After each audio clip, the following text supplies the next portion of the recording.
Bugs Bunny, vous connaissez ce lapin malicieux né dans les studios Warner Bros. À la fin des années 30, vous savez, celui qui mâche tranquillement sa carotte en lançant sa réplique devenue culte.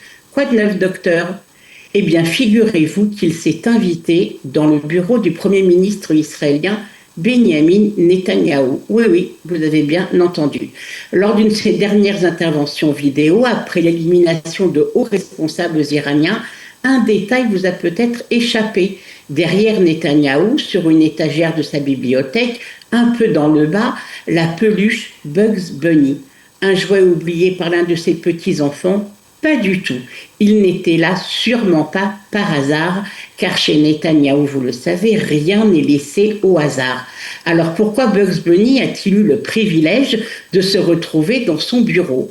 Eh bien parce que cette peluche renvoie directement au fameux dossier 1000, cette affaire dite des cadeaux pour laquelle le Premier ministre est poursuivi en justice. Et parmi les cadeaux évoqués dans cette affaire, une peluche Bugs Bunny offerte à son fils Yair lorsqu'il était enfant, un objet devenu presque symbolique jusqu'à être mentionné lors des interrogatoires.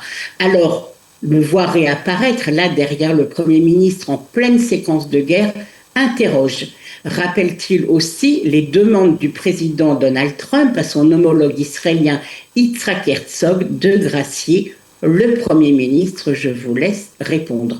En tout cas, ce n'est pas une première que Netanyahou utilise l'image, et on se souvient de Netanyahou à l'ONU, dessin de bombe à la main, traçant une ligne rouge au feutre pour alerter sur le nucléaire iranien.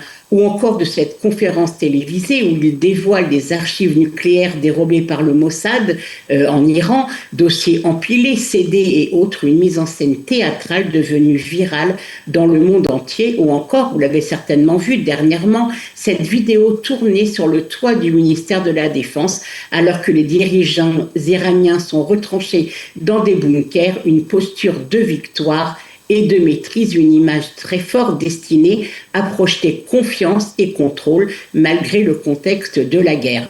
Alors chez Netanyahou, il est évident que l'image est un langage et parfois l'image parle plus fort que les mots. Dans cette guerre médiatique et narrative, même Bugs Bunny s'invite dans le décor et devient porteur de messages.